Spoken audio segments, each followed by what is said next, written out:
Halo anak-anak semuanya, bagaimana kabarnya hari ini? Semoga semua selalu dalam keadaan sehat ya. Pada pembelajaran kali ini, kita akan belajar tentang fungsi kuadrat. Nah, materi ini sebenarnya sudah pernah kalian dapatkan waktu kelas 9. Nah, di kelas 11 ini kita hanya mengulang saja. Nah, apa sih itu fungsi kuadrat? Nah, fungsi kuadrat adalah sebuah fungsi polinom yang memiliki peubah atau variabel dengan pangkat tertingginya adalah 2. Nah, bentuk umumnya yaitu y sama dengan fx sama dengan ax kuadrat tambah bx tambah c dengan a, b, dan c itu merupakan bilangan real serta a tidak boleh sama dengan 0. Nah, nilai koefisien a itu akan menentukan arah terbukanya grafik. Yang pertama, jika nilai A-nya lebih dari 0, maka grafik fungsi kuadrat akan terbuka ke atas. Yang kedua, jika nilai A kurang dari 0, maka grafik fungsi kuadrat akan terbuka ke bawah. Berikut adalah gambaran umum grafik fungsi kuadrat jika dilihat dari nilai A dan D. Nah, D yang dimaksud di sini adalah nilai diskriminan, yang mana rumus diskriminan sudah pernah Miss jelaskan pada materi persamaan kuadrat sebelumnya. Jadi rumusnya sama. Nah, sesuai aturan nilai A, jika A-nya lebih dari 0, maka grafik fungsi kuadrat akan terbuka ke atas. Nah, ini jika A-nya lebih dari 0, maka grafiknya terbuka ke atas. Sebaliknya, jika A-nya kurang dari 0, maka grafiknya terbuka ke bawah. Nah, pertama kita lihat dulu yang terbuka ke atas. Nah, di sini ada 3 jenis grafik. Dia memang terbuka ke atas, tapi di sini ada perbedaannya. Ya, yang pertama, jika nilai D-nya lebih dari 0. Nah, D lebih dari 0, maka artinya grafik itu akan memotong 2 titik pada sumbu X. Nah, dia akan mengenai sumbu X di 2 titik, yaitu titik 1 dan titik 2. Nah, jika D-nya sama dengan 0, maka akan memotong sumbu X di 1 titik atau menyinggung. Kemudian, jika D-nya kurang dari 0, maka grafik tersebut tidak memotong sumbu X. Jadi grafiknya melayang seperti ini. Nah, begitu juga pada yang A kurang dari 0, jadi sama. Oke, itu untuk penjelasan grafiknya. Nah, selanjutnya adalah langkah-langkah menggambar grafik fungsi kuadrat. Nah, langkah yang pertama, kita menentukan titik potong sumbu Y. Nah, jika menentukan titik potong sumbu Y, maka nilai X-nya itu sama dengan 0. Jadi, huruf X kita ganti dengan 0. Nah, langkah yang kedua, tentukan titik potong sumbu X. Nah, sekarang berarti Y-nya sama dengan 0. Kemudian langkah yang ketiga, menentukan sumbu simetri. Nah, di sumbu simetri ini rumusnya X sama dengan negatif B per 2A. Kemudian langkah yang keempat, menentukan nilai optimum. Rumusnya adalah Y sama dengan negatif D per 4A. Kemudian yang terakhir, kita menentukan titik puncak. Nah, titik puncak ini X, Y. Nah, X dan Y-nya ini kita dapat dari langkah ketiga dan langkah keempat. Kemudian setelah kita mendapatkan semua titik tersebut, kita letakkan semua titik pada koordinat kartesius, kemudian kita hubungkan hingga membentuk grafik parabola, hingga membentuk grafik seperti yang tadi. Jadi bentuknya melengkung seperti parabola. Nah, untuk lebih memahami cara menggambar grafik, kita langsung saja ke contoh soal. Nah, di sini contohnya, gambarlah grafik fungsi kuadrat Y sama dengan X kuadrat tambah 4X kurang 5. Nah, jadi langkah yang pertama, kita tentukan dulu titik potong sumbu Y, yang mana nilai X-nya sama dengan 0. Nah, fungsi kuadratnya kita tulis kembali. Nah, di sini setiap ketemu huruf X, kita ganti dengan angka 0. Ya, jadi X-nya saja yang diganti. Jadinya Y sama dengan X kuadrat, berarti jadinya 0 kuadrat, tambah ini 4X, artinya 4 kali X, jadi X-nya ganti dengan 0, jadi 4 kali 0 kurangi 5. Nah, tinggal kita hitung hasilnya, jadi diperoleh Y sama dengan negatif 5.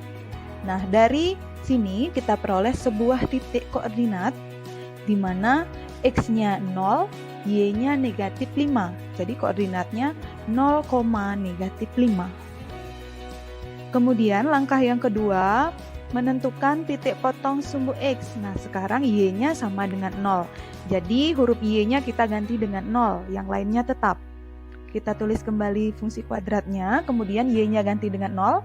Jadinya 0 sama dengan X kuadrat tambah 4X kurangi 5. Nah, kemudian tinggal kita cari akar-akarnya menggunakan salah satu dari 3 cara yang sudah Miss jelaskan pada materi persamaan kuadrat. Kalian bisa gunakan cara pemfaktoran, melengkapkan kuadrat sempurna, dan juga rumus ABC. Kalian boleh pilih salah satu cara tersebut. Ya, nah di sini Miss gunakan cara pemfaktoran. Jadi diperoleh pemfaktorannya adalah X tambah 5 dan X kurang 1.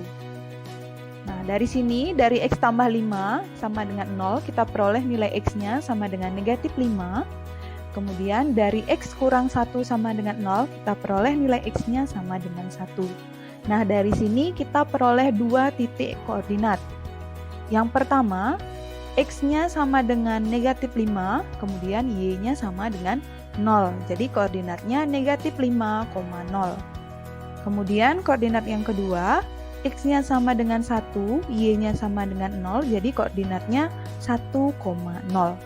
Jadi saat menuliskan koordinat, kalian tuliskan X, Y, harus X-nya duluan, tidak boleh dibalik. Ya. Kita lanjut ke langkah yang ketiga, yaitu menentukan sumbu simetri.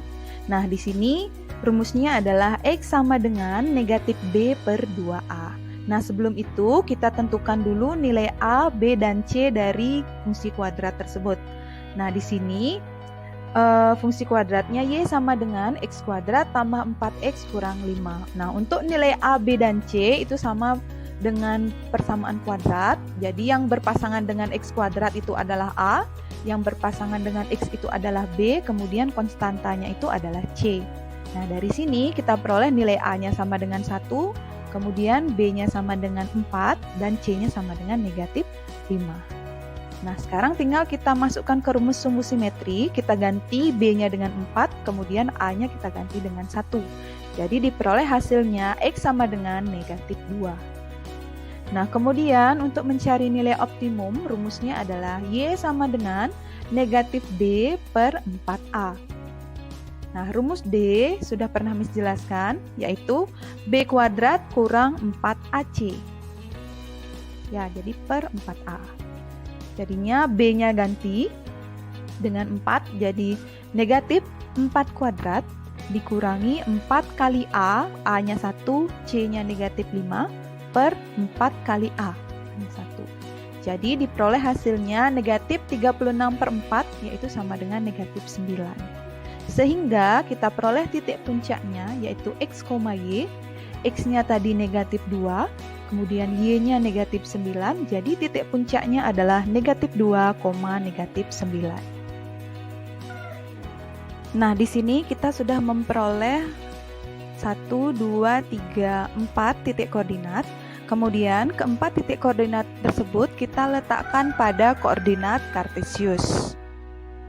Nah, ini adalah koordinat kartesiusnya. Garis mendatar ini adalah sumbu X, garis yang vertikal ini adalah sumbu Y.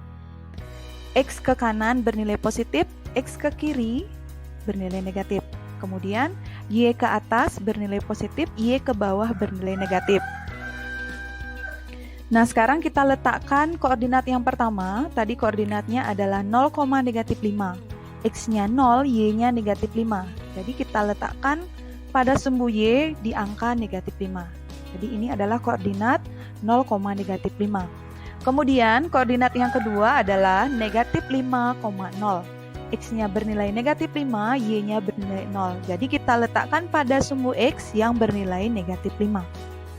Sini. Kemudian titik koordinat yang ketiga adalah 1,0.